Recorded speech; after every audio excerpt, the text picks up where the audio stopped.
12 de abril de 1945. Baguio, Filipinas. 24 mulheres japonesas ajoelhavam-se na lama de um acampamento improvisado, as mãos unidas em oração. Elas não rezavam por resgate, rezavam pela morte. O céu acima delas tinha a cor de cinzas e ao longe vozes americanas ecoavam no ar da manhã.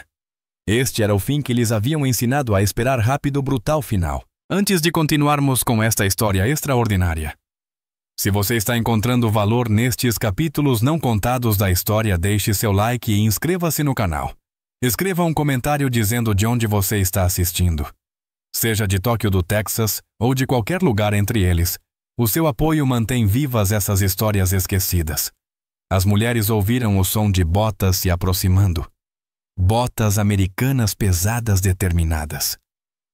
A tenente Yoshiko fechou os olhos e estabilizou a respiração. Ela havia dito às outras para enfrentarem a morte com dignidade como soldados do imperador, mas seu coração martelava contra as costelas. O filme de propaganda que ela havia visto passou pela sua mente: soldados americanos rindo enquanto baionetavam prisioneiros. Soldados americanos incendiando aldeias. Soldados americanos que não faziam prisioneiros e não davam misericórdia. E então os passos pararam. O portão do acampamento se abriu, mas os americanos não carregavam rifles. Carregavam caixas de comida, suprimentos médicos, cobertores. E naquele momento, ajoelhadas na lama filipina, aquelas mulheres perceberam que tudo o que lhes haviam dito era mentira. A história dessas 24 mulheres japonesas prisioneiras de guerra é uma que a história mal recorda. Nenhum grande livro didático registra seus nomes. Nenhum filme dramatiza seu sofrimento. Mas sua experiência revela algo profundo sobre guerra-propaganda e a persistência teimosa da decência humana nas horas mais sombrias da humanidade. O que aconteceu naquele acampamento nas semanas seguintes destruiria pressupostos dos dois lados do Pacífico e provaria que mesmo em uma guerra total a compaixão poderia sobreviver. Para entender como essas mulheres chegaram a ajoelhar-se na lama esperando execução, precisamos voltar 6 meses no tempo. Em outubro de 1944, as forças americanas sob o comando do general Douglas MacArthur retornaram às Filipinas cumprindo sua famosa promessa. A guarnição japonesa que ocupava a ilha desde 1942 agora enfrentava uma campanha defensiva desesperada. Entre os 30.000 soldados japoneses espalhados por Luzon, havia aproximadamente 200 mulheres enfermeiras, operadoras de comunicação, funcionárias administrativas e gestoras de estações de conforto. A doutrina militar japonesa em 1954 era inequívoca quanto à captura. O Senjenkun, o código militar entregue a todas as forças imperiais, declarava claramente: não viva para experimentar a vergonha de ser prisioneiro. Oficiais carregavam cápsulas de cianeto. Soldados eram treinados para usar granadas contra si próprios, em vez de se render. O conceito de rendição era tão estranho à cultura militar japonesa que a própria palavra kosan carregava conotações de desonra absoluta. Para as mulheres japonesas em uniforme, o risco era ainda maior. A propaganda militar as havia convencido de que soldados americanos eram selvagens bárbaros que estupravam e assassinavam cativas sem misericórdia. Esses medos não eram fantasias surgidas do nada. Eram construções psicológicas deliberadas projetadas para impedir rendições e garantir que os soldados lutassem até a morte. Cinejornais japoneses exibiam imagens encenadas de atrocidades americanas. Transmissões de rádio descreviam massacres inventados. Oficiais repetiam essas histórias até que se tornassem verdade.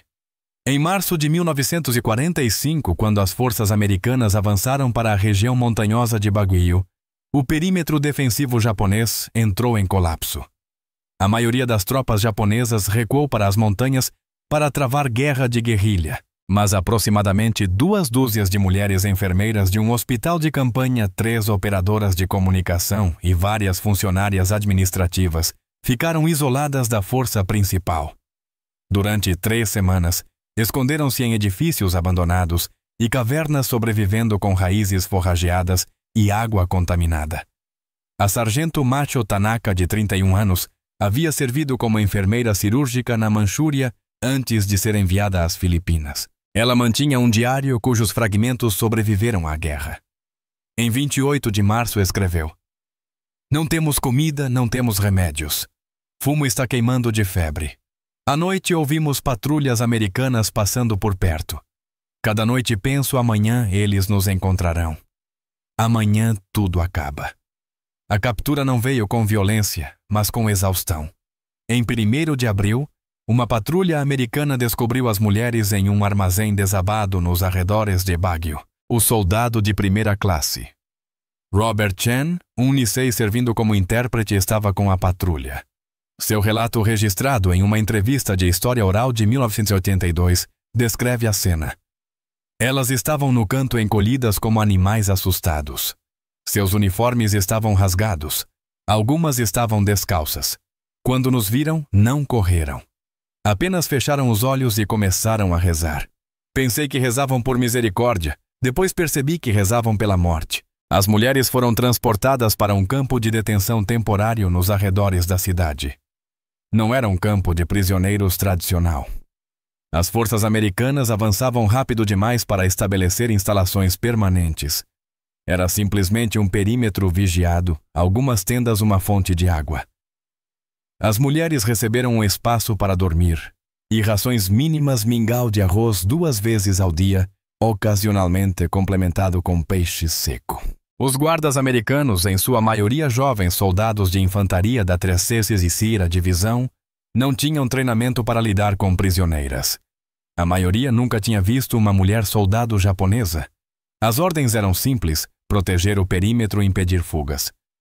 Manter padrões humanitários básicos, conforme estabelecido pela Convenção de Genebra. Mas as ordens não diziam o que fazer quando prisioneiras se recusavam a comer porque acreditavam que a comida estava envenenada. Durante a primeira semana, as mulheres mal tocavam nas rações. Estavam convencidas de que os americanos estavam engordando-as antes do início da verdadeira tortura. A enfermeira Fumiko Sato, de 26 anos, recordou mais tarde através de um intérprete: "Achávamos que estavam brincando conosco como gatos com ratos. Esperávamos todos os dias pelo fim do jogo." A desnutrição e a doença se espalharam rapidamente. Várias mulheres tiveram disenteria. A febre de Fumiko piorou e evoluiu para a pneumonia. A tenente Yoshiko Nakamura, a oficial de mais alta patente entre elas, tentou manter a disciplina militar, mas parecia absurdo. Elas já não eram mais soldadas, eram fantasmas esperando desaparecer. O próprio campo era um estudo de contrastes. Do lado de fora, caminhões de suprimentos americanos passavam roncando, carregando munições e comida para as unidades da linha de frente. Do lado de dentro, mulheres existiam em um estado suspenso entre a vida e a morte, agarrando-se à única certeza que lhes haviam ensinado que americanos não mostravam misericórdia. Então chegou 12 de abril, o dia em que tudo mudou. O capitão William Morrison, de 34 anos, tinha sido professor de história em uma escola secundária em Portland antes da guerra. Desembarcara em Leyte Gulf em outubro e lutara para o norte através de alguns dos combates mais sangrentos do Teatro do Pacífico. Ele havia visto homens morrerem de maneiras que o perseguiriam para sempre. Aprendera a compartimentalizar, a ver o inimigo como inimigo, a fazer o que era necessário. Mas quando visitou o campo de detenção naquela manhã como parte de uma inspeção de rotina, o que viu rompeu sua compartimentalização. Aquelas não eram soldadas inimigas. Eram mulheres famintas e aterrorizadas, que pareciam já ter morrido por dentro. O intérprete de Morrison, o soldado Robert Chen, explicou a situação. As mulheres acreditavam que estavam sendo mantidas para execução. Achavam que as rações miseráveis eram uma crueldade deliberada. Esperavam tortura. Morrison ficou ali sob o sol da manhã, olhando para 24 seres humanos que haviam sido tão completamente desumanizados pela própria propaganda que não conseguiam reconhecer misericórdia. E ele tomou uma decisão que não estava em nenhum manual. Virou-se para seu sargento de suprimentos. "Traga-me café da manhã", disse. "Café da manhã de verdade. Tudo o que tivermos." Em menos de 1 hora, soldados retornaram com caixas do depósito de suprimentos da divisão. O cheiro atingiu o campo primeiro, um cheiro que as mulheres não sentiam havia meses. Pão fresco, carne enlatada, salada de frutas em lata-café, barras de chocolate. Os soldados americanos abriram as caixas no centro do campo. O cabo James Rodrigues, de 22 anos, observou o rosto das mulheres. Elas apenas encaravam, escreveu mais tarde a irmã, como se não acreditassem no que estavam vendo. Uma delas começou a chorar, depois outra, e então todas choravam. Nunca vi nada igual. A sargento Mitchell foi a primeira a se mover. Levantou-se devagar, caminhou até as caixas e pegou uma lata de carne enlatada. Examinou-a, virou-a nas mãos e então olhou para o capitão Morrison. Ela disse algo em japonês. O soldado Chen traduziu. Ela está perguntando se está envenenada. Morrison pegou a lata das mãos dela, abriu com seu canivete e comeu uma garfada. Depois devolveu a lata. Diga a ela que é de verdade, disse. Diga que elas não vão morrer hoje. A represa emocional rompeu. As mulheres avançaram não freneticamente, mas com movimentos cuidadosos e deliberados. Pegaram a comida lentamente, como se pudesse desaparecer. Algumas se sentaram ali mesmo e comeram. Outras levaram comida para as mulheres doentes que não podiam se levantar. A soldado Yuki Harada, de 19 anos, a mais jovem do grupo, pegou uma barra de chocolate e segurou-a como um objeto sagrado. Mais tarde disse através de um intérprete. Achei que estava sonhando. Pensei que tinha morrido e que aquilo era algum tipo de vida após a morte. Não conseguia entender por que nossos inimigos estavam nos alimentando. Mas a comida foi apenas o começo. Nos 3 dias seguintes, o capitão Morrison requisitou suprimentos médicos. Um médico do exército examinou Fumiko e iniciou o tratamento com sulfa para sua pneumonia. Lonas substituíram o chão lamacento. Uma unidade de purificação de água forneceu água potável limpa. O campo transformou-se de uma área de detenção em algo que se assemelhava a um campo de prisioneiros de verdade. A mudança nas mulheres foi gradual, mas visível. Elas começaram a comer regularmente. A cor voltou aos seus rostos. A tensão constante que dominava o campo começou a diminuir, mas a transformação psicológica foi mais lenta e complexa. A tenente Yoshiko lutava mais do que todas. Fora treinada como oficial, condicionada a liderar, a manter disciplina, a defender a honra do imperador. Mas o que era honra quando o inimigo a alimentava? O que era disciplina quando o próprio exército a havia abandonado? Ela passara 3 anos acreditando que os americanos eram monstros. Agora aqueles monstros tratavam suas feridas e lhe ensinavam palavras em inglês. Os americanos também enfrentavam suas próprias contradições. Aquelas eram soldadas inimigas, soldadas japonesas do mesmo exército que bombardeara Pearl Harbor, que cometera atrocidades pela Ásia, que matara seus amigos em batalhas de Guadalcanal a Okinawa. E ainda assim ali estavam eles compartilhando cigarros e chocolate, ensinando jogos de cartas, mostrando fotos de suas famílias. O cabo Rodrigues encontrou-se em um debate filosófico com outro soldado, o soldado Eddie Walsh. Ainda não entendo, disse Walsh. No campo de batalha, nossa missão é matá-las, mas aqui temos que ser gentis. Onde está a linha? Rodrigues pensou por um momento. Talvez não exista linha nenhuma, disse. Talvez essa seja a questão. No final de abril, algo extraordinário havia se desenvolvido no campo. Não exatamente amizade, o abismo era grande demais para isso, mas algo mais significativo: reconhecimento.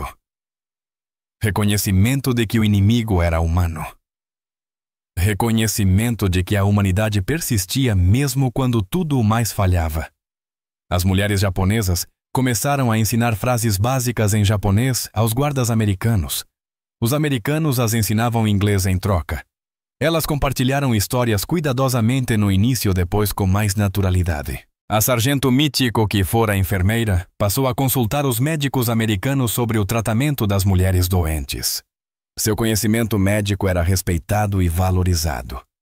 A tenente Yoshiko encontrava-se discutindo logística com o capitão Morrison, onde cavar as latrinas, como organizar a área de dormir.